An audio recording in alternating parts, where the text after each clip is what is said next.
All right, we are joined by Nate Thompson, hitting coach and recruiting coordinator here at the University of Arkansas. First and foremost, thanks so much for having us and taking some time. Absolutely. One thing I always like to kind of start off these conversations by, in today's day and age, there's a million avenues with hitting development. What's kind of your philosophy for building an offense, especially within individual development?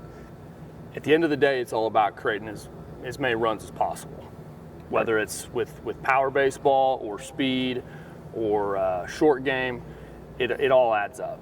And so we're trying to tailor each guy's program to what they do well, what puts them in a good position to be as productive as possible and play their game. And honestly, beyond that is what's going to help them at the professional level as a player and set them up for success once they go on to professional baseball.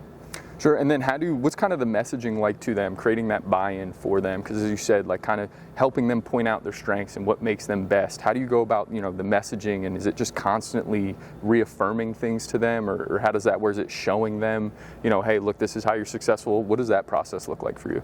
It's a lot of communication. Yeah. It's a lot of communication and just going through the process. I wouldn't say there's, a formal, situation with it. It's the daily, conversations around the batting cage. Maybe bringing a guy in and showing them what they're doing well, what they're not doing well, what works from a pitch selection standpoint or a zone, and then what they're having success with, and then what's helping them be as good as they can be on the field. I mean, it's like I said, it's a process, and you're just trying to get as much buy-in as possible.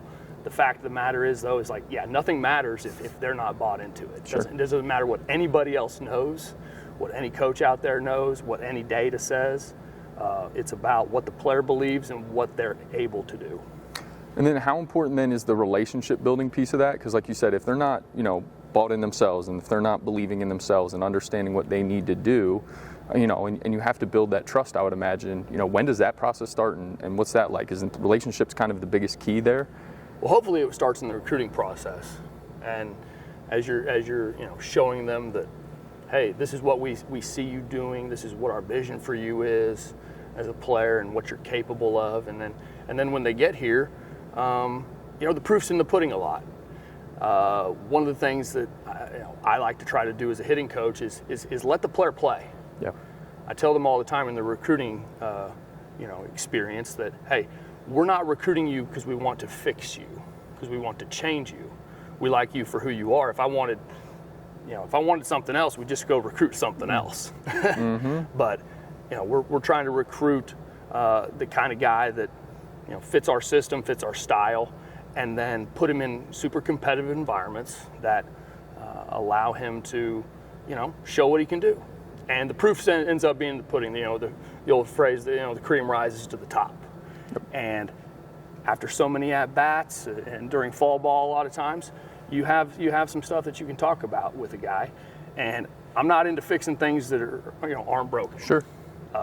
Let a guy play, let him be himself. And at the same time, you can have little conversations about, hey, I think if your approach was better here, or this mechanic was, stronger in this way, you'll probably be even better. You have a little more success, play to your game even a little more.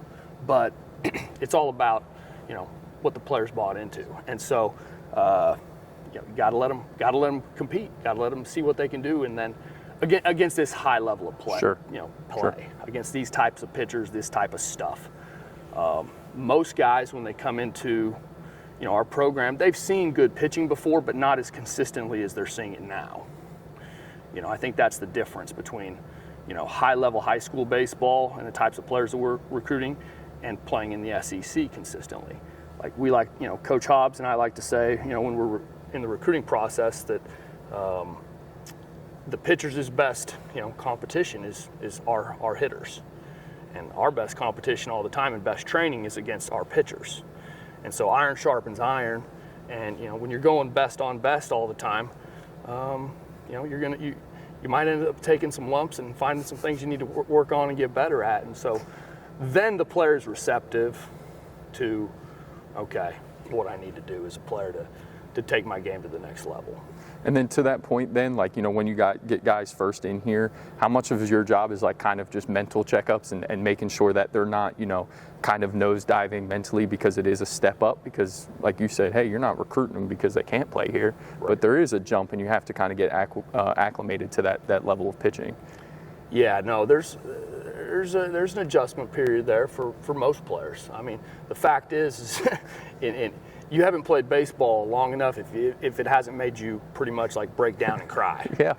So, and especially on the hitting side of things, mm-hmm. where, you know, there's the times where you feel like you're King Kong and you're on top of the world and you can't be beat and you can hit everything. The ball's, you know, mm-hmm. the ball's massive, and then there's other times where it couldn't be any smaller. And so, trying to help them grow in their toughness, really, because toughness is not just, you know, gritting your teeth. It's okay, breathe.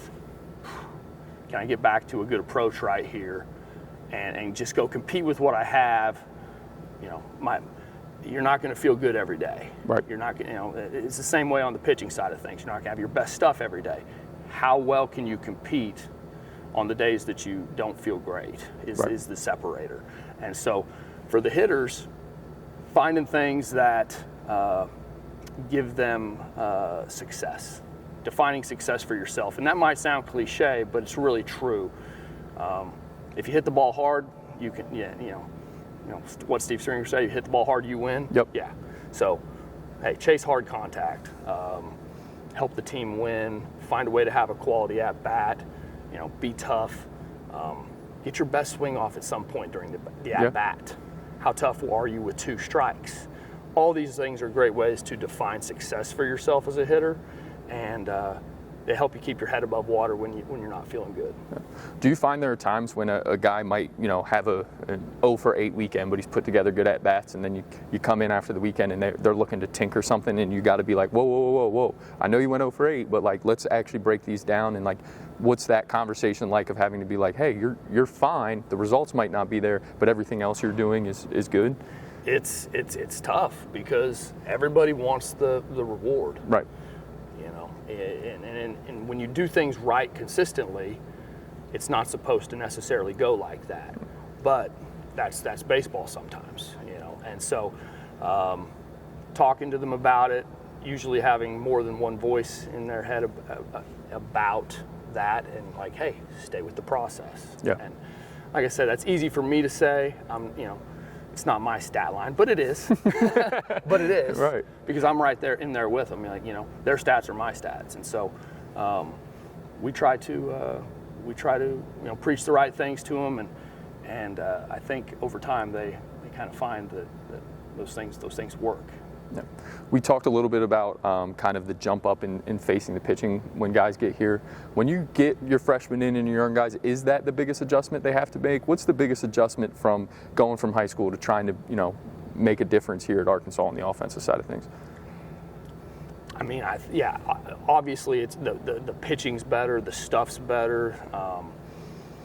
You know, the breaking balls are better. You know, you're not just every time you're in a 2-0 count, you're not just getting a fastball. Right. But I think it's a combination of everything. It's just life in general. Yep. Really. Like you're trying to learn how to slow the game down when it's speeding up. Mm-hmm. Life's speeding up. You're away from home for the first time ever. You've got a lot of classes, a lot of demands. You have a lot of different bosses. You know, you got the strength coach. Yep. You got coach. You know, you got the head coach. You got the hitting coach. You have a lot. You know, you've got your academic guy. There's a lot of different ways that guys are getting pulled, and so, you know, can they honestly just simplify life? And, you know, more is not better. Less is, honestly. And, you know, get the rest they need, mm-hmm. and have a great approach, and, you know, obviously just compete at bats. You know, compete each pitch as much as possible. Not let one thing lead to another, but stay in the moment. Once again, easier said than done. I remember being sure a college freshman myself. So.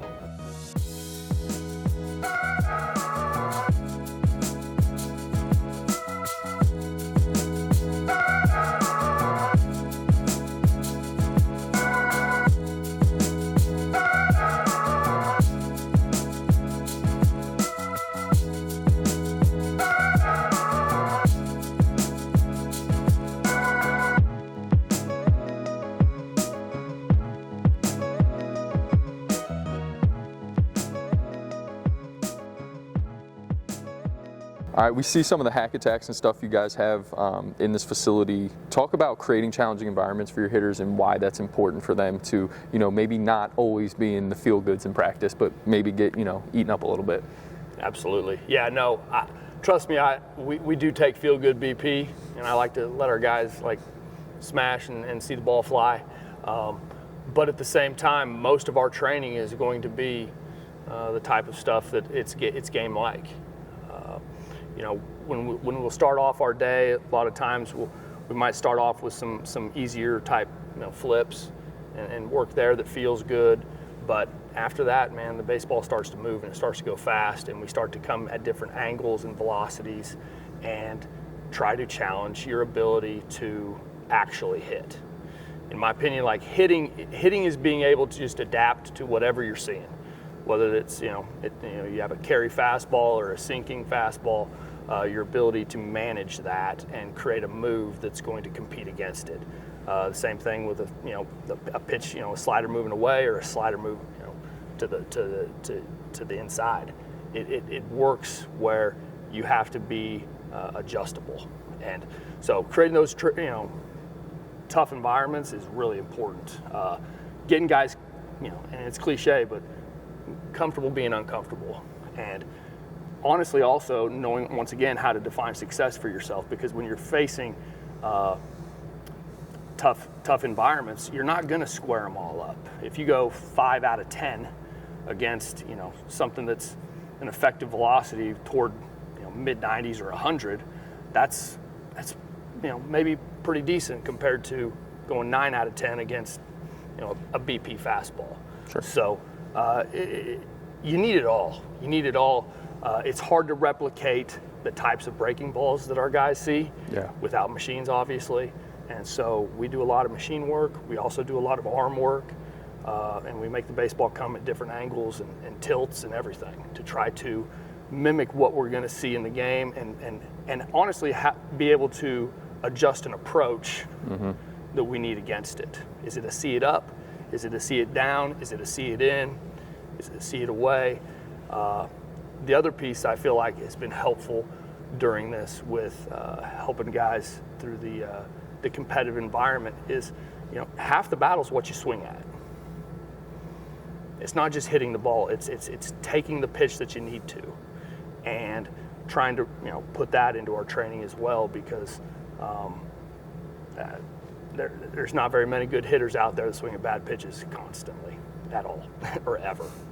So how do you go about then, what do those practices look like? Are you having sessions where you're mixing in balls out of the zone and charting maybe hey, what were your swing decisions like today? What was that? And then in addition to that, that probably goes back to them knowing what their strengths are and what pitches they need to hit. To build that, are you showing them data? Are you collecting data and saying, hey, this is your hot zone, these aren't your hot zones? What are kind of those conversations and that process like for you guys? Yeah, helping them understand, maybe the upshoot fastball is a problem for them. Well, you're going to have to figure out a way to compete against it, or eventually, pretty quickly, the scouting report's going to be out, and it's all you're going to see. Same thing with breaking balls, and so trying to put our guys in a position where maybe we're working on seeing the fastball right here in the zone and going for it and being able to power take the one that's above the zone. Same thing with breaking balls down. We do that a lot with our machine work for sure, and just honestly trying to shrink the plate a little bit. Don't try to dominate the whole plate. I mean, that's nothing revolutionary at all. But are you owning away? Are you owning in? Are you owning middle? Refining your focus and hunting smaller. Hunting for less a lot of times turns into a good thing that puts guys in a better position for quality swing decisions and hard contact. You mentioned a couple answers ago, guys being adaptable and building guys that, adaptability within guys. What are the keys to building, a mechanic and a swing and a movement that is adaptable? Because I feel like that if you can figure out how to do that more often, you can continue to be adaptable and have the same movement, you're going to be pretty successful. Yeah, I think it's just, each guy has to figure out what works for them mentally to produce it physically. And there's a lot of debate about that throughout Sure. the hitting community, obviously. I think you can get a lot of good information from a lot of different sources too. The feel is not always real, obviously, but it's the real that matters. And so helping guys understand what they're doing actually, and if they need to think about swinging down and that works for them, then fantastic, and if they need to feel like they're lofting the ball and swinging up to get flat, then fantastic. Whatever works. At the end of the day, nothing matters but the production. Sure. And so that is a little bit of the puzzle that you have to put together as a hitting coach and obviously as a player to know what works for you. And I just think that takes time and conversations and effort and a willingness to maybe think outside the box a little bit as a player and not just be set in your ways, but maybe my feel's not right. Maybe I need a different feel to get the result I'm looking for. So, when you're trying to marry the real and the feel, as you talked about there, how much video are you using? Are you showing guys, hey, like I know you're feeling like this, but this is what it looks like, and how often are you guys taking video, analyzing video, looking at video? How often are they doing it? Does it depend guy to guy? Yeah, no, absolutely. We use video pretty much every day. I wouldn't say we're sitting down and breaking it down necessarily all the time. Our guys have access to so much information and so much video that they can do pretty much anything they want with it. You can go too far down the rabbit hole, I think, and start looking for things that don't exist. As a player, I know I did. But with everything that guys have nowadays, and a lot of it's obviously with great video and social media and the availability of great stuff on the internet, I mean, there's really not a lot of excuse for not being able to figure out your swing. The big thing is they've got to own it. They've got to know themselves and what works for them. But yeah, video's huge. Like one thing we like to do is we'll put clips on 30 or 40 second delays, and we'll sync it up with our TrackMan, and they can see the swing later coming out of the cage, or watch that round and see what happened. The other piece, though, for me that's important is yes, video is valuable and data is valuable, but just let the ball coach you. Yeah. Let the quality of contact coach you. What's the baseball doing off your bat consistently? We're trying to hit baseballs, hard and flat to the backside with backspin and progressively elevate probably across the field. Not everything has to be perfect in that manner. Sure. I also like opposite field home runs and even top spin pull doubles. Okay, but those aren't the times of you're not looking to create top spin. You're not looking to create opposite field flares. Right. So the ball, if the player will let it, will tell them what they're doing and what they need to do to make the adjustment. Are there times when maybe a guy's struggling and you'll show him like a sizzle reel? Be like, hey, look, this is what it looks like when you're riding a heater. It's in you. You have that. We can get back there. Oh yeah. Absolutely. No, and this has been another fantastic thing that we've been able to do over the last few years was, and with all the video that's out there in college baseball now, absolutely putting together highlight clips for guys. Yeah. We've actually started putting it together a little bit too, where you have a little walkout song according to there it too. With the idea that, this is what I do. Yeah. And the thing gets updated on a fairly routine basis, hopefully sooner, because there's a lot of damage that's been happening. But there's no substitute for confidence. What's the old quote? It doesn't matter if you think you can or think you can't, you're right. Right. And so I've never met a hitter who was good who had no confidence. Sure. It's the prerequisite is knowing you're good and stepping into the box with intent. And hitters that do that, they have a real shot. And so, watching video of yourself be successful, what they say, the brain doesn't differentiate between what you vividly imagine and you're actually doing. Right. There's been studies on free throws doing that, I guess, in basketball. And so I think hitting's the same way to a certain degree. You mentioned, there's so many different ways to, teach hitters. There's different thoughts, there's different ideas. You guys have, a lot of resources at your disposal to get hitters. What's your guys' process for the tech that you use, sorting through that data, and how you share it with your guys to maybe make a plan of attack? You've got to have enough information. You don't want to just jump right into it. And so, throughout fall ball, we're obviously tracking everything with TrackMan and seeing where a guy hits the baseball hard or where he's swinging and missing, what pitches he's taking, all that information. And I'd say over the course of fall ball, you kind of, by the end of it, you've got a decent idea. All right, it's not enough. It's not like the in-season right. type information you're going to get, right. but it's something to go off of. The other awesome thing that we've had here this year, well, over the last few years actually, that we've started implementing more was Kinetracks with our hitters, and being able to use that and get enough data on them to where you can compare them to when they were at their best, right. and how they're moving, and what minor, you might be able to see it with your eyes, but you might not, and what minor, differences there might be within the movement right there from a biomechanical standpoint.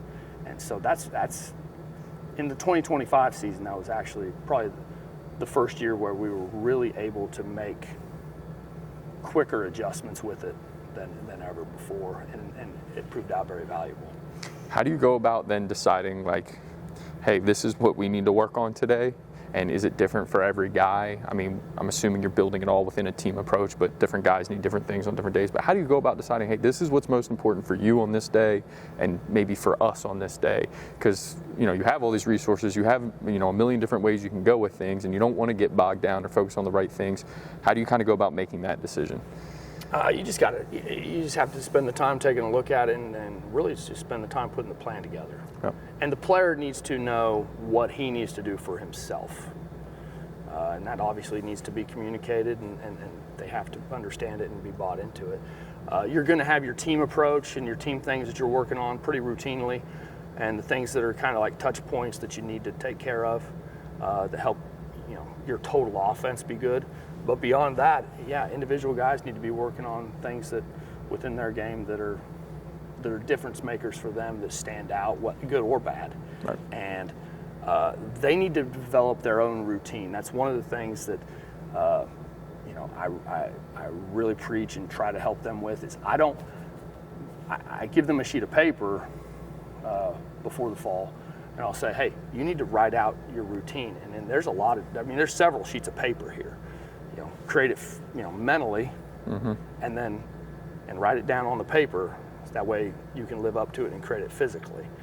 I just know this: what they put down on the paper, what they really like, what they know works for them, and puts them in the best position for success, they're going to be bought into and they're going to execute.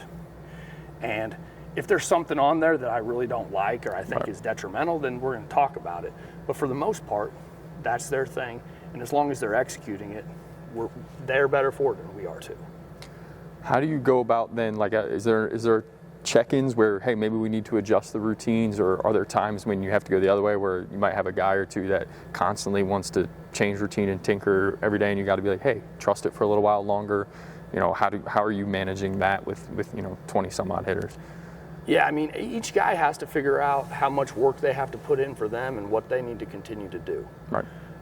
I've had fantastic hitters here at Arkansas over the years that they don't have to touch the bat every single day to be good, and then there's other guys that feel like they do.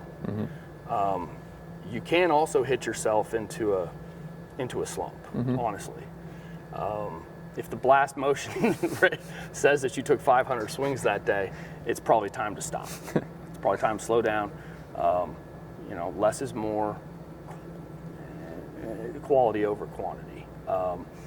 And those guys just have to figure it out for themselves, and honestly have the inner security in themselves to know, like, hey, I'm good. Yeah.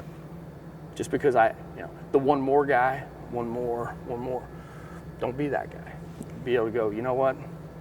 Yeah, you want to square the last one up, but if you don't, hey, I'm still good. I know what I need to do. So, yeah, I just think that's once again just the process, and going through it and being willing to invest the time and the routine stuff though is vitally important, because you look throughout all sports. It doesn't matter what it is, whether it's basketball and free throw shooting, or heck, the golf course is probably the best example of it. But those guys have a meticulous routine that puts them in the right mindset for success, and they need to execute it. And it's also not about the routine, it's about being a competitor and being in the moment. So yeah, there's a lot of pieces to it. Last one before we get you out of here. You've been very generous with your time. How do you go about building, you mentioned, being able to be a part of the team offense, but know your individual strengths. How do you go about building a team-wide approach and offensively kind of an identity of what it looks like while maximizing each individual strength in their approach? What are kind of game plan meetings like and things like that? Take us behind your guys' process of, hey, this is what we want to look like as an offense this year, but also making sure those guys know that this is what I do best. Because, like you said, I think way back in your first answer, that, hey, we want guys we want them to do what they do best. How do you make sure that that's what's best for the Arkansas offense, I guess is? Well, I just think at the end of the day, with whatever personnel you have on the team, if you can get that guy to play his game, the team is going to end up maximizing itself. The lineup will end up reaching its level. Right. And so once again, the player has to be bought into who they are. Mm-hmm. They can't be a guy that's, can't be a big guy trying to play small. Right.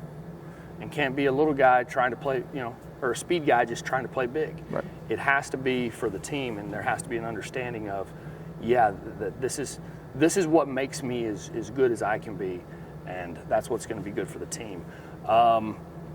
We talk about it and we define it. There's, probably, the way we do it is, and this is something I got when I was coaching at Hutchinson Community College with Kyle Crooks, who's one of the best coaches in all of college baseball. I don't care what level, period. He's been at Central Missouri now for years and played for multiple national championships, and fantastic coach in person. But he was all about the Wolfpack, and you had your ball player, which is the guy in the lineup that he has to execute every time that he's up at the plate or when he has a situation to execute. He can bunt, he can advance a runner, he's gonna get that runner in from third with less than 2 outs. He just knows how to play the game, right, and help the team win. You have your hitter, who's the guy that just flat out barrels and hits for an average routinely, and he can drive the baseball too, but he's going to hit for a good average. Everybody wants to be one of those. Not easier said than done. Then you have your runner, your speed guy, and he's the guy that impacts the game with his feet. Everyone always thinks about stolen bases, and yes, that's a huge part of it, but it's not just that. It's going first to third. It's scoring every time from second base on a hit. It's being able to bunt and use speed and pressure, and honestly, probably the way you hit the baseball. Putting the ball on the ground with two strikes rather than punching out, type thing. Putting pressure on the defense all the time and running great times down the line. And then you have your bomber, your guy that's going to impact the baseball, swing for the fences, do damage, maybe strike out a little more, but we're okay with it because there's a give and take there. So you add all those up, and being the ball player is kind of the bare minimum. Yes. But everybody needs to be able to do it. Mm-hmm. Many of the best hitters and guys that we've had over the years are really good ball players too. And they're not going to sacrifice bunt because they can really hit, but they are your best bunter, and they could do a lot of things in that area if they needed to. But their focus is going to be on driving the baseball and hitting. So being a ball player, everybody needs to be able to do it, and it is the bare minimum. In my opinion, you need to be one of the other three too, though, as much as possible. Right. So be a hitter, be a bomber, or be a speed guy. Yep. The best guys can do them all. The best players, if you think about it. Yep. obviously, for instance, Ohtani in for the Dodgers. I mean, Yep. he can drive it a long ways, but he also hits for a pretty darn good average, and he can flat run. Yep. It's amazing. It is incredible. And so, when I think back to our team last year with Vahiva Aloy, like, I don't know if Vahiva ever bunted here. I can't remember an instance of it, but he could hit, he could power the baseball, and he could run. And so, he could kind of do it all, and he would also play the game. He would be a ball player when he needed to be. He would, choke up on the bat, cut down, take his RBI early in a count if he needed to for the team. So all those things end up coming together. That's a good way, in my opinion, to define it. That helps them understand it and what they need to do, and then honestly, just encouraging them to play that way, right. And celebrating success when somebody does something well. Like, I mean, you're not supposed to try to get hit by any pitches, and we don't do that here. But I did coach an offense in junior college that led the country in hit by pitches one year, and and I had a player on the team that ended up taking 40 hit by pitches on the season. Jeez. and it was something we joked about and we celebrated, though, right, in a good way, where it was like, we called it it's the Blue Dragon way to get on base. And so we were the Hutchinson Blue Dragons, and so he got on the Blue Dragon way right there. Toughness, wearing a pitch. So it just, what you celebrate, you end up getting. Right. And so trying to celebrate those guys playing their game is probably the best way. Coach Thompson, appreciate your time. Thank you so much. Thanks for coming out, guys.